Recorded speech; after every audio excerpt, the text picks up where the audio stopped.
Bernie comes out on top. Biden and Warren collapse, and Bloomberg lurks in the shadows, waiting to buy the Democratic nomination. But the biggest winner of all in the New Hampshire presidential primaries was Donald Trump. Don't take my word for it. We look past the top-line numbers to the hidden lessons of last night's vote. Then, Jussie Smollett's attacker is finally brought to justice. About time. And an injustice is corrected in the sentencing of GOP operative Roger Stone for the unforgivable crime of working for President Trump. All that and more. I'm Michael Knowles, and this is The Michael Knowles Show.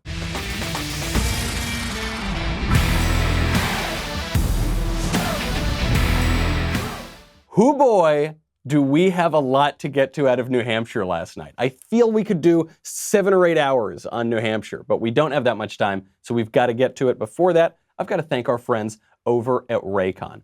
If you have wires coming out of your earbuds in 2020, you are just ridiculous. What are you doing?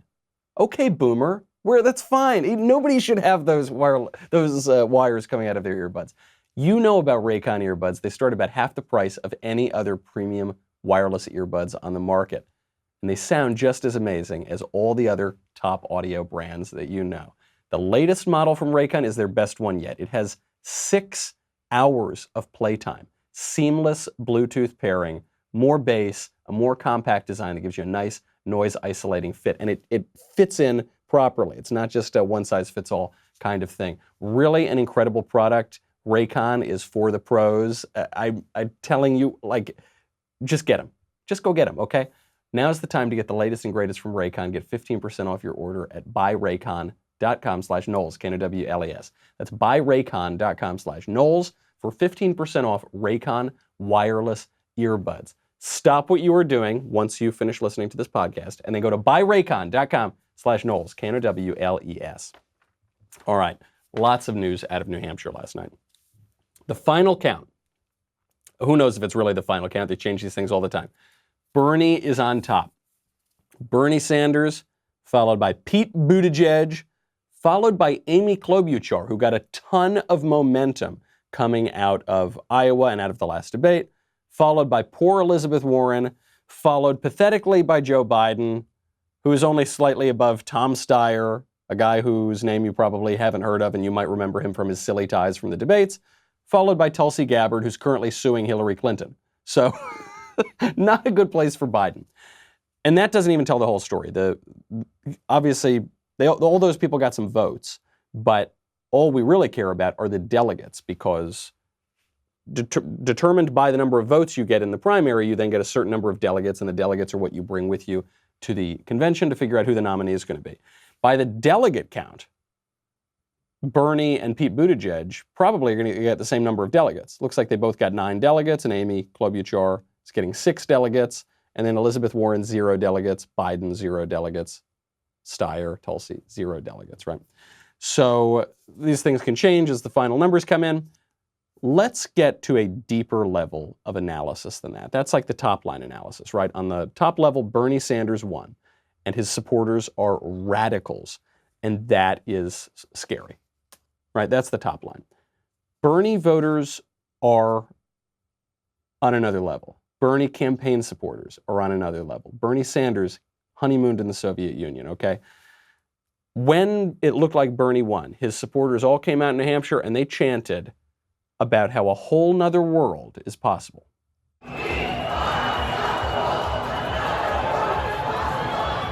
We are unstoppable. Another world is possible. This is what leftist radicals chant all the time. They chanted it at Occupy Wall Street. They chanted it at all of the radical movements that we've seen in recent years. And that's a scary thing, because it's telling you that they are these utopians, these revolutionaries, these radicals. Another world is not possible. We're not going to overturn human nature. We're not going to go back to the Garden of Eden. We're not going to have heaven on earth. It's just not going to happen. And when people try to pursue those goals through politics, usually that leads to widespread human suffering. So that's very scary. Also scary is that Bernie's campaign volunteers want to throw all of us into gulags. What are we going to do with them? Gulag. Liberals get the wall first. What are we going to do with those people that resist the change? Because that's a big deal. I'll tell you what. In Cuba, what do they do to reactionaries? They shot him on the beach.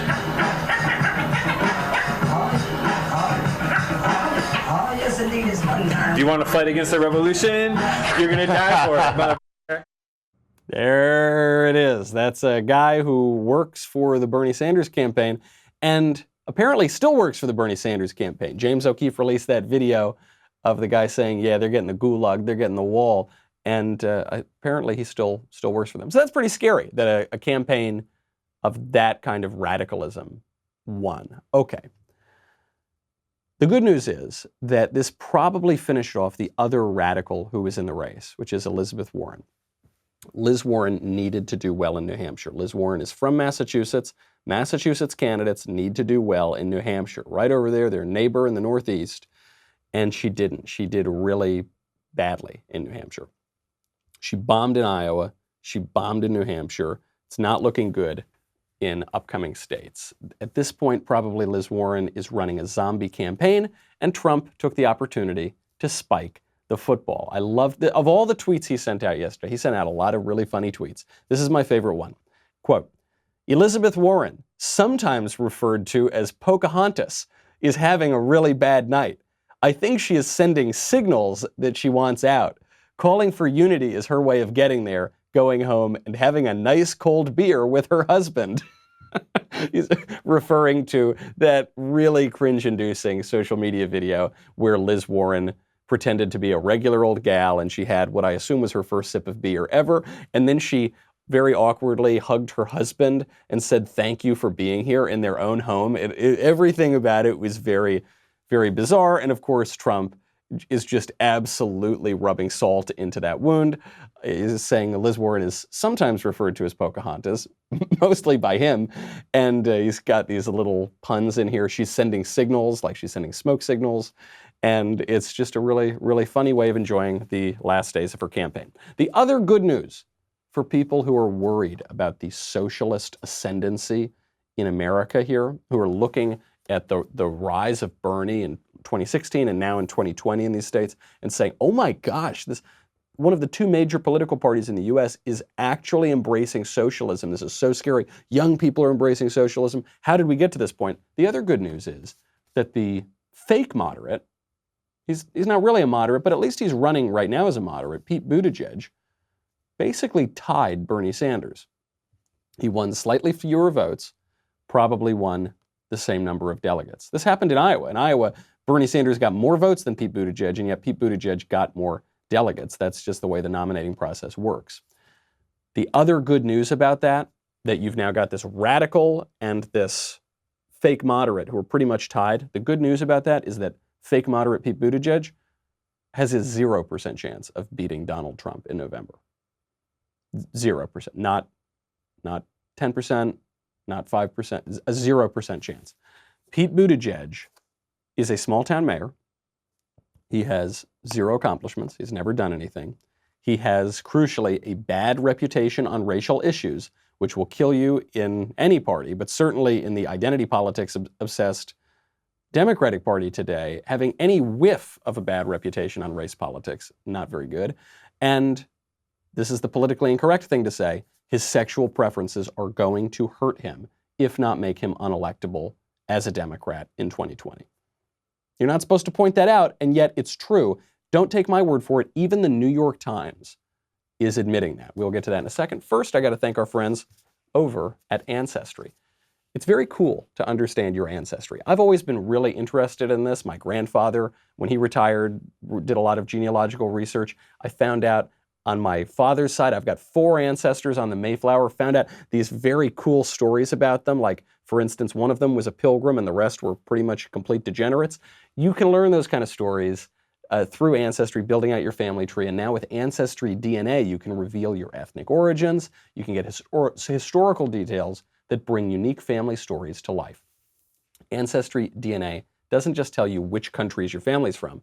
It also pinpoints the specific regions within them, gives you insight into geographical detail about your history. You can trace the paths of your recent ancestors, figure out how and why they left where they left. No other DNA testing service delivers anything like this unique interactive experience. Get started today. Take your genealogical history buff interest to the next level. Go to Ancestry.com/Knowles, Knowles, and get your Ancestry DNA kit to start your free trial. That's Ancestry.com/Knowles. Ancestry.com/Knowles. Okay. It's politically incorrect to say this. You're not allowed to say it, except even the New York Times admits it. Pete Buttigieg's sexual preferences are going to hurt him, specifically within the Democratic Party. Now, that seems odd, doesn't it? Because the Democratic Party seems so progressive on sexual questions. Yes and no. What the New York Times pointed out in October is, quote, as Pete Buttigieg courts black voters, his sexuality is a hurdle for some, because historically, specifically among black voters, sexual revolutionary politics, kind of the sexual liberation movement of the 1960s, which includes homosexuality, is not particularly popular. The Buttigieg campaign acknowledged this too, circulated a memo saying that homosexuality was going to hurt him in South Carolina. The reason it's going to hurt him in South Carolina is because that's really the first state where any of these candidates have to win over black voters. It's why Joe Biden is trying to hang on to his campaign until South Carolina, is because he's the only candidate who does well with black voters. Regardless of your feelings on this matter, that is what it means politically. And so he's got a number of flaws. I mean, if he had a huge name, if he had a huge list of accomplishments, maybe that would be able to overcome some of those other political flaws. But right now, probably not the case. So for the candidates who still have a pulse, the leading moderate candidate has fundamental political flaws.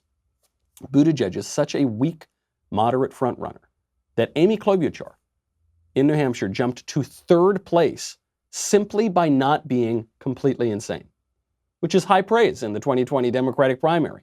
Simply by saying on the debate stage that maybe we shouldn't kill all the babies. Simply by saying on the debate stage, maybe the Democratic nominee shouldn't be an open, avowed socialist. Simply by doing that, she jumped from nothing to third place. Amy Klobuchar, if you just look at her and listen to her, is a terrible retail candidate. She's awkward on the campaign trail. She's stiff. She repeats the same awkward jokes. She's not a good candidate, okay? Somebody like a Barack Obama or a Ronald Reagan, these really great campaigners, she is not. And yet, she's jumping up that moderate lane. The reason she's spiking up is because Buttigieg just doesn't have it. So who's going to stop Bernie? The only person left in the New Hampshire field who can stop Bernie is Joe Biden. But the Biden campaign collapsed last night. The Biden campaign came in fifth. Humiliating. He didn't need to win New Hampshire, but he needed a second or at least a third place finish. And he came in fifth. Absolutely pathetic. His campaign is trying to spin it. Probably right now, it's over. Here's Joe Biden trying to protest, trying to explain why his absolutely empty campaign is still going to hobble along. We just heard from the first two of 50 states. Two of them. Not all the nation, not half the nation, not a quarter of the nation, not 10%. Two. Now, where I come from, that's the opening bell, not the closing bell. So when you hear all these pundits and experts, cable TV talkers talked about the race, tell them, it ain't over, man. We're just getting started. It ain't over, man. Who are you trying to convince, Joe Biden? This is the telltale sign of a weak campaign, is when they go out there and say, hey, look, we just heard from two random states, okay? Look, just two random states. Oh, you mean perhaps the two most important states to determining who the party nominee is going to be, Iowa and New Hampshire? I mean, not the only two important states to determine that, but two very important ones. So the radical is winning, and the moderates are too weak to stop him. And the only guy out here who might win the general election got clobbered the hardest. This is just terrible news for the Democratic Party. But it's great news for the secret moderate who all the Democratic elites are rallying behind now, and that is Mike Bloomberg. Mike Bloomberg wasn't on the ballot in New Hampshire. He got into the race too late to do that. I don't even think he's going to be on the ballot in Nevada or South Carolina. So the first four states, the really important ones, he's not even going to be there. But Mike Bloomberg has infinite money. He has all of the money. He's already spent $300 or $400 million getting into this race. That's why his numbers have shot through the roof. He already spent money buying off the DNC. He made max contributions to the Democratic National Committee right before he got in. That's why they changed the debate rules to let him into the next debate. This guy is now laying low and waiting, and because of the flaws of every single moderate, so-called moderate candidate in the race, Buttigieg, Biden, Klobuchar, because of that, he has a chance to enter the race late. But Mike Bloomberg can't beat Trump. He can't do it. If given the choice between two New York billionaires, you got one New York billionaire who is a soda-stealing, gun-grabbing, Chardonnay-sipping, cigarette-stopping, nanny-state scold, and a successful, funny TV host, who are you going to pick? Who are Americans going to want to see for the next season of the White House? It's probably going to be President Trump. The other reason, it's actually two more reasons why Trump beats Bloomberg. The two reasons are, one, Bloomberg will be viewed by the progressive base as having stolen the election, regardless of what really happens. You saw the progressives get their election stolen in 2016 through Bernie Sanders. You're seeing it happen again now in Iowa and New Hampshire. So they're going to see Bloomberg as this guy parachuting in, stealing the election from him. The second reason that Bloomberg doesn't beat Trump is that Bloomberg cannot convincingly make the case that Trump is scary or dangerous. And I'll show you how. Trump actually, he sent out a tweet where he gave Mike Bloomberg his new mean nickname called Mini Mike, and that's what everyone's focusing on. They're not focusing on the second part of the tweet, which is a photo of Trump and Bloomberg on the golf course. And that's actually the whole tweet, really. We'll get to that in a second. First, I've got to thank our friends over at LifeLock. Every 2 seconds, there is a victim of identity theft. Every 2 seconds. Fortunately, LifeLock uses proprietary technology to detect and alert you to a wide range of potential identity threats, like your social security number for sale on the dark web. And if there's an identity issue, one of LifeLock's identity restoration specialists will fix it. Now, of course, no one can prevent all identity theft or monitor all transactions at all businesses, of course, but with LifeLock, you get identity theft protection to help protect your devices against cyber threats for up to 25% off your first year. It's really important. I know what you're thinking, especially if you've been using the internet for a long time. You say, oh, nobody wants my identity. Nobody's trying to steal my information. Nobody even knows my information. It's not out there. It is. You can get it. People can find it. And when you get your identity stolen, it is a disaster. Just protect yourself now. Go to lifelock.com/Knowles, K-N-O-W-L-E-S. That's lifelock.com/Knowles, K-N-O-W-L-E-S, for 25% off. All right. The other reason, it's this twofold reason why Bloomberg doesn't beat Trump, and you need both of them at the same time. One is Bloomberg is just going to be viewed so suspiciously as having stolen it from the progressives. But two, he can't make the case that Trump is scary. Trump sends out this tweet. It says, quote, Mini Mike is a short ball, very hitter. I love the syntax, the grammar. It doesn't seem grammatical, but it does work in a tweet. He's a short ball hitter, meaning when he golfs. But he's also saying he's short, very short. Tiny clubhead speed. Keep America great. So the tweet is just unsubtly calling Mike Bloomberg short. And Mike Bloomberg is very short. I've been in rooms and at events with Mike Bloomberg. They're saying on the internet that he's 5'8" or 5'10" or something. Not even close. Not even close. Like he's a petite man, much smaller than people even realize right now. So that's the tweet, right? The tweet is that he's short. The genius of this tweet is not calling him short. President Trump does this. He makes fun of people and their physical attributes, and it works. It's distasteful. We don't like it, but it totally, totally works, okay?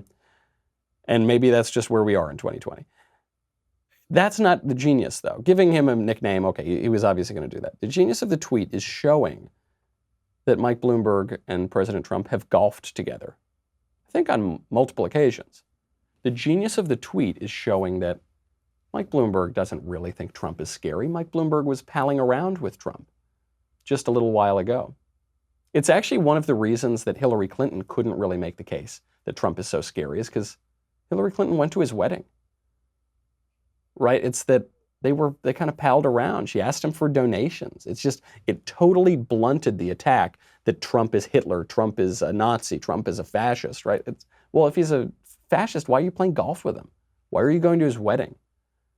It's one of the real advantages to having this celebrity guy, this pop culture figure in running for your nomination is everyone knows him. We all know him, the voters, and even the people who are running against him have palled around with him before. So I think it's a really smart way to keep getting that in there. It's like, look, I know these people. All right, they're all BSing you right now that I'm such a scary guy.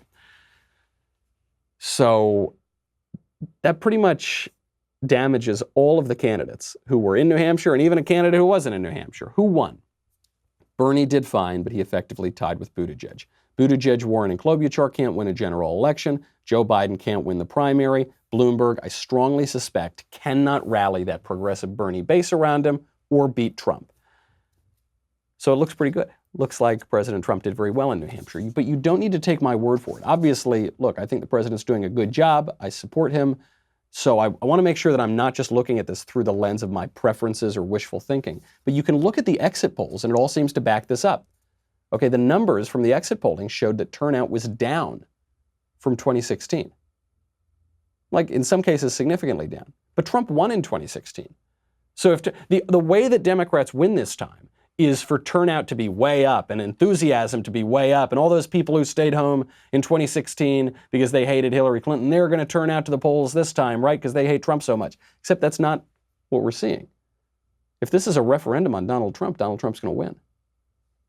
The Democrats are less excited this time than they were last time, according to the exit polls. That ends the election if that keeps up. Even worse for Democrats, even worse.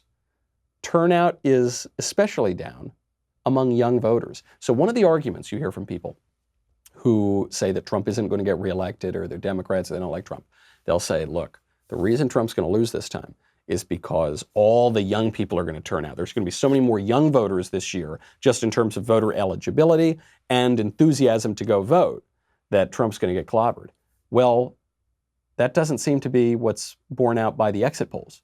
What the exit polls are showing is not only are there not more young voters this time, there are fewer. They're actually less interested in this election than they were last time. In 2016, young voters made up 19% of the New Hampshire Democratic primary vote. That's down to 11% this year. It's a major cut. It's a major reduction. Adding to that, you've got some polls showing President Trump making inroads with Black and Hispanic voters, and it's not just one or two polls, it's 3 polls, 4 polls showing big inroads with Black voters especially. Who knows if those polls are right or not? But if he makes any inroads with them, then the Democratic Party is in a bad place. The Democratic Party needs to have a lock, especially in the Black vote, but they need to do very, very well with Hispanics as well in order to win. And it looks like all the numbers are going the other direction. So what are the takeaways from New Hampshire? Weak front runner and division among the moderate wing. Lower voter enthusiasm, lower youth enthusiasm, and a possible loss of critical minority support. Those are all bad headlines for Democrats coming out of New Hampshire, all great headlines for Trump and Republicans. MSNBC accidentally showed some evidence of this, that 2020 might not be going the way they wanted. They accidentally showed it when they were in New Hampshire. They were trying to interview all these Democratic primary voters. So they actually forgot that there was a Republican primary. You forget it because the incumbent is going to win the primary. But they're out there talking. They say, oh, hey, which of these fun candidates, Bernie or Klobuchar, which one did you vote for, sir? And they didn't like his answer. We have a voter out here. Sir, you were watching, so you're going to be on television now. Can you tell us who you voted for? Donald John Trump. You voted for Donald John Trump? Yeah. Look at that. Bernie Sanders is not appealing to you? The whole ideology would be destructive to the country. It's anti-growth. It's anti-family. It's anti-American. And as a Roman Catholic, it's anti-life. Anti-life. Oh, man, that guy totally nailed them. And I loved the look on her face. You voted for Trump? Like, what? Excuse me? What was that? This opens up the second side of New Hampshire, which nobody's talking about, which is there was a New Hampshire Republican primary. We all knew who was going to win that one. I mean, it's sort of like the election of Saddam Hussein. The question is he going to get 99% of the vote or, 89% of the vote? He's still going to win by a landslide. The Republican side actually shows us something because it shows historic popularity, like truly historic popularity. We'll get to that in a second. First, got to thank our friends over at Honey. You know how much I love Honey? Honey is the free online shopping tool that automatically finds the best promo codes and applies them to your shopping cart. And you know how wonderful it feels to save. But the question is, how does it feel to save with Honey? Saving with Honey. It feels like just like when you're about to jump on the subway and you get in just before the doors close. It feels like hitting every single green light on your commute.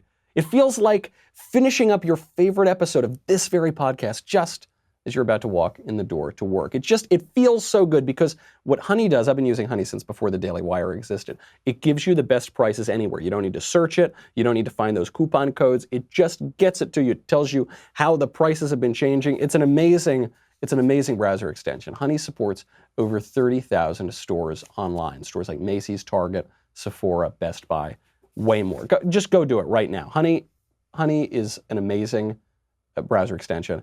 Think of it as a little daily victory, and it's free. It installs in just a few seconds. Get it for free at joinhoney.com/Knowles. That is joinhoney.com/Knowles, Knowles. The Republican victory here is not being covered in the news because there's really only one candidate. But it's big. Trump technically had primary candidates in the Republican Party. It's just nobody remembers them because they never had a shot. On the Republican side of the New Hampshire primary, Donald Trump outperformed all of his predecessors, all of them. In terms of numbers, he outperformed his predecessors in terms of the share of the vote. Last night, when there were about 54% of precincts reporting, so just over half of the votes were in, President Trump had already received more raw votes than Barack Obama, George Bush, and Ronald Reagan in their re-election campaigns in New Hampshire. Half the vote was in, and he had gotten more votes. Now, Bill Clinton had also done pretty well in his re-election campaign. But by the time 62% of the vote was in, Trump beat Bill Clinton in terms of raw votes. He likely beat the voting percentages of the last three incumbent presidents who won re-election. That is a big number. It shows enthusiasm, right? You had a night where Democratic enthusiasm was down. Key constituencies among the Democrats' enthusiasm were down. And enthusiasm to go to a poll that you don't need to go to, right? The president is the incumbent. He's going to win the primary. Enthusiasm to go to even that primary poll, way up. I mean, you see it at these rallies. You look at a Joe Biden rally, it's got like 5 people at it, and half of them are asleep. You look at a Trump rally, it's stadiums full of people. And I know that that's not data, right? Those are just anecdotes because it's one event here, one event there, one event there. But you just look at the enthusiasm. Maybe you can't measure that, but you can see it. It's real. That's what we saw last night in New Hampshire. So it was a big night for Bernie in that it showed that there was this committed progressive base. He did win the state. But the division among the Democrats, and then further division among the moderates, and then the total suppression of enthusiasm compared with Trump gives the state, I think, gives the night to President Trump. There's a really sad moment, too, last night. Andrew Yang dropped out of the race. Another one bites the dust. Another candidate dropped out, too, actually, Senator Michael Bennet, who none of you knew was even running, so that doesn't matter. But Andrew Yang dropped out. He was a kind of interesting candidate, at least on Twitter. At least he made people interested on the internet. Some conservatives are lamenting the end of his campaign. I am not. I think he proposed one of the worst, most destructive, most degrading ideas that any candidate has floated in the entire race. That would be the $1,000 a month, the universal basic income. We'll get to why that is a horrible, horrible idea. First, we got to go and say goodbye to Facebook and YouTube. I told you about my friend Bill Whittle's podcast, Cold War, What We Saw. It's now number 5 on Apple Podcasts. Go to dailywire.com/Cold War to check that one out. I know what you're thinking. You're thinking 2020 is already almost over, right? But we're actually just getting started. The election season is just heating up, and we want to help you out. So because we want to help you out, you get to use the promo code DW2020. That will give you all that you need to save 20% off of a Daily Wire membership. You know what you get. You get so much. You get me, you get the Ben Shapiro Show, you get the Andrew Klavan Show, you get the Matt Walsh Show, you get so much. You get our articles ad-free, you get access to live broadcasts, you get at the All Access tier, you get into live online Q&A discussions with all of us here at the Daily Wire and our writers and our special guests. You ask, we answer, and the tumbler fills right on up. Download the Daily Wire app, a member exclusive, and you can get push notifications straight to your phone. You don't want to miss out on this. Promo code DW2020, 20% off. Join today and get all the information you need for 2020. DailyWire.com. We'll be right back.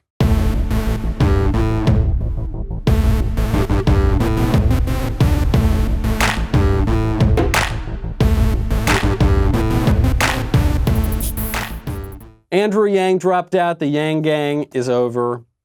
We knew it would happen. It was inevitable. He was a sort of amusing candidate.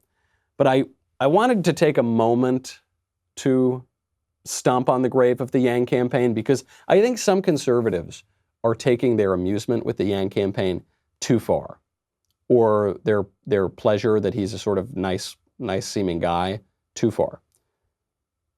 He might be a nice guy. I don't know Andrew Yang.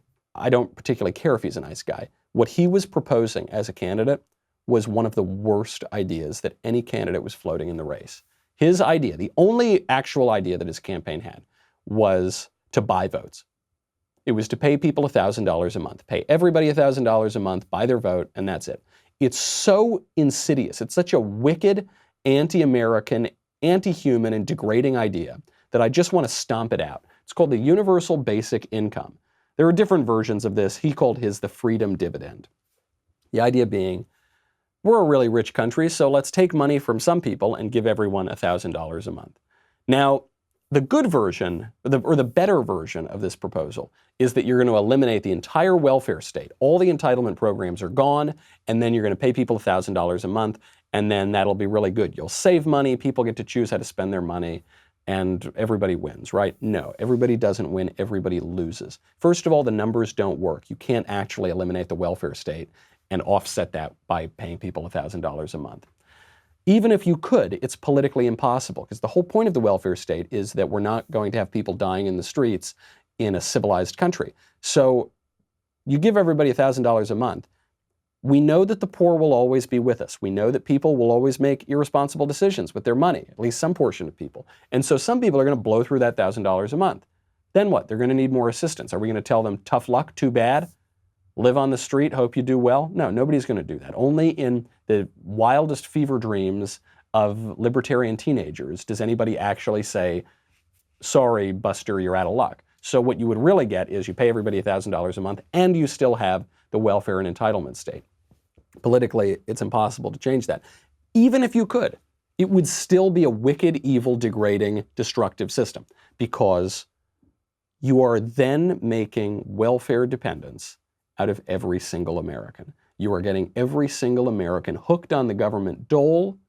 You are degrading them. You are making those people unable to stand on their own 2 feet. It'd be like getting them hooked on a drug.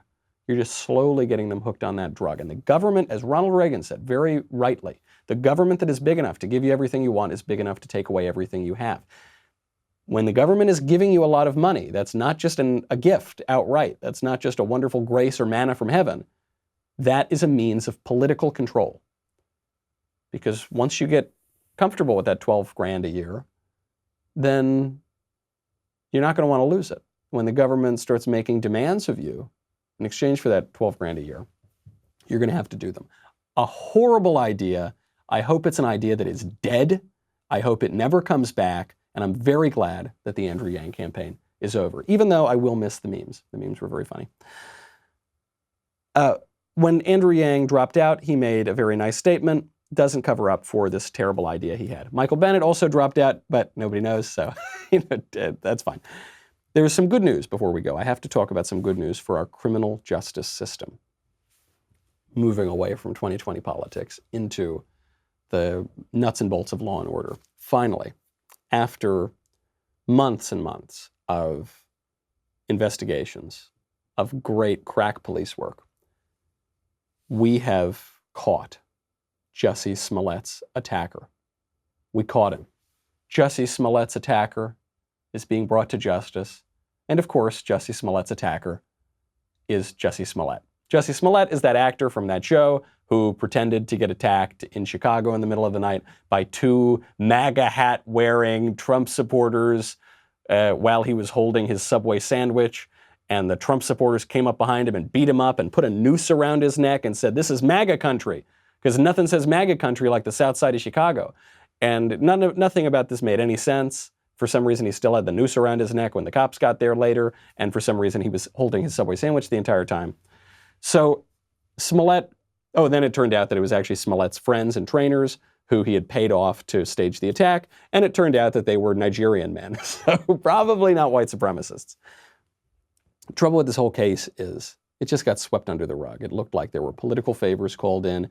Jussie Smollett was a favorite of certain prominent Democratic politicians, and it was just going to go away. Luckily, a special Cook County grand jury handed down a new indictment on Tuesday. This was after a 6-month investigation by Special Prosecutor Dan Webb.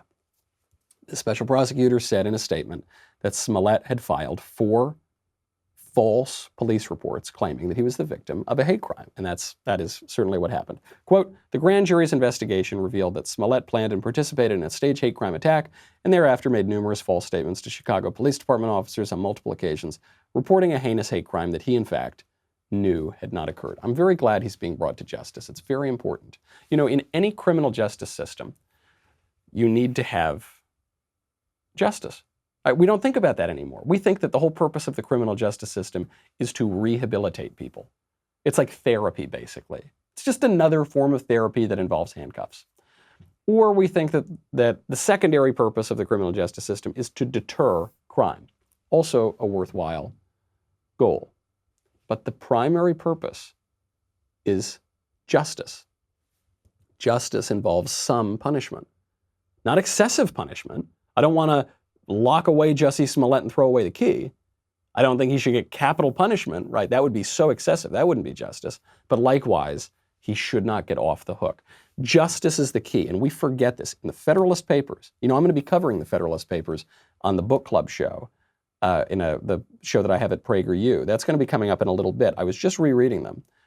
And the Federalist Papers, the people who designed our Constitution, made it very clear that the end of government is justice. It's not unfettered individual liberty. It's not equality. It's not redistributing everybody's property. It's justice.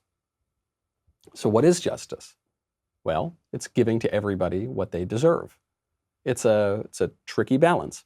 In this case, justice had been too lenient. Okay, that was why it was an injustice. And now, luckily, we're coming back to something that is more reasonable. There's another case in our criminal justice system that was in the other direction.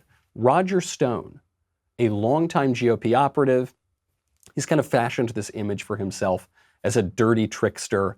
That's kind of his media personality, but he's a GOP political consultant. He's worked on a zillion campaigns. He worked for Richard Nixon. He worked for Ronald Reagan, worked for a lot of other candidates. Roger Stone, longtime advisor to Donald Trump. Longtime friend of Donald Trump. So when Donald Trump runs for president, Stone is involved in the early stages, although Trump ended up firing Stone early on. He felt that Stone was just trying to get attention and he was more of a media figure than a real political operative at the national level. That was the statement Trump gave, so he fired him. Because Stone has this reputation, this public persona, and because he had committed the unforgivable crime of working for Donald Trump at any point, Roger Stone gets brought in by the Mueller investigation, that hoax, that sham that found nothing, and he gets charged for lying to Congress, for making false statements. Not charged with selling the country to Russia, not charged with treason, not charged with bribery, not charged with really serious crimes, charged with lying to Congress and witness tampering and obstruction of a proceeding. So look, these are real offenses, but they're not high crimes and misdemeanors, right?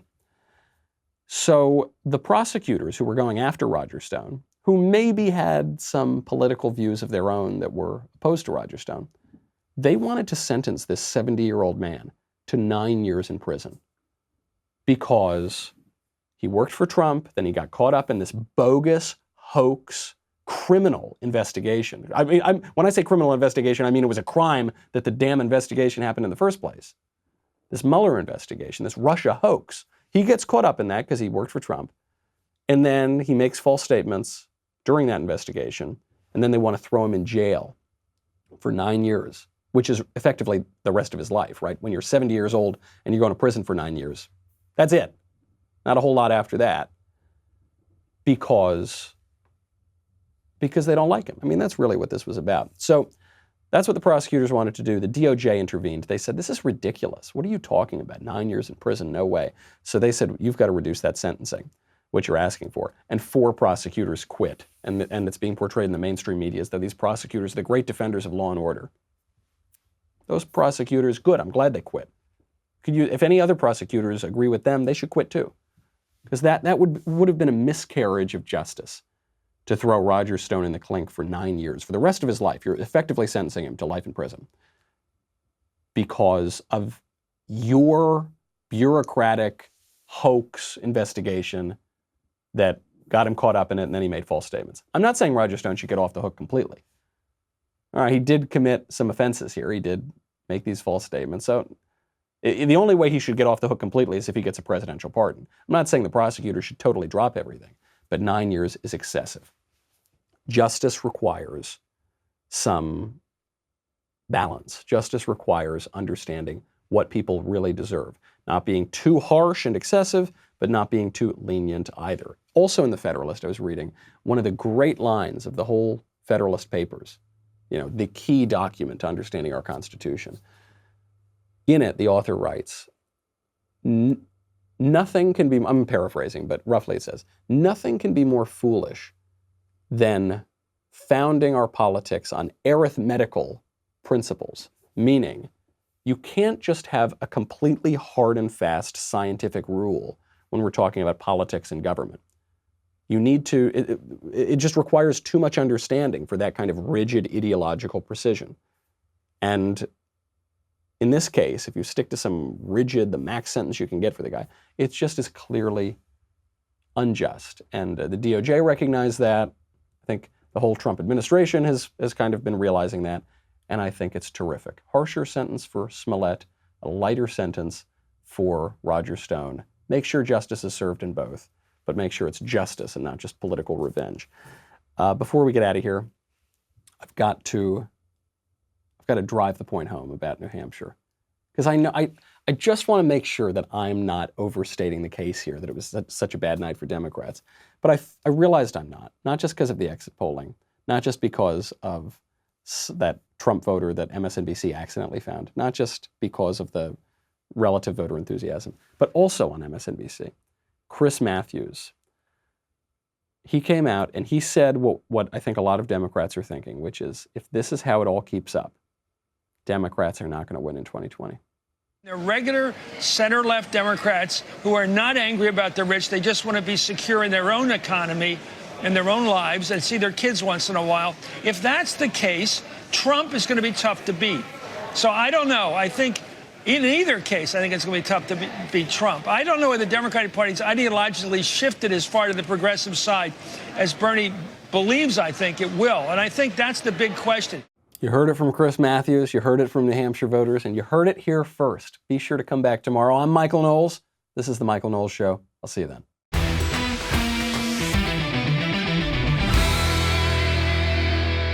The Michael Knowles Show is produced by Ben Davies. Director, Mike Joyner. Executive producer, Jeremy Boring. Senior producer, Jonathan Hay. Supervising producers, Mathis Glover and Robert Sterling. Technical producer, Austin Stevens. Assistant Director, Pavel Wadowski. Editor and Associate Producer, Danny D'Amico. Audio Mixer, Robin Fenderson. Hair and Makeup, Jesua Olvera. Production Assistants, McKenna Waters and Ryan Love. The Michael Knowles Show is a Daily Wire production. Copyright Daily Wire 2020. On the Matt Walsh Show, we're not just discussing politics. We're talking culture, faith, family, all of the things that are really important to you. So come join the conversation.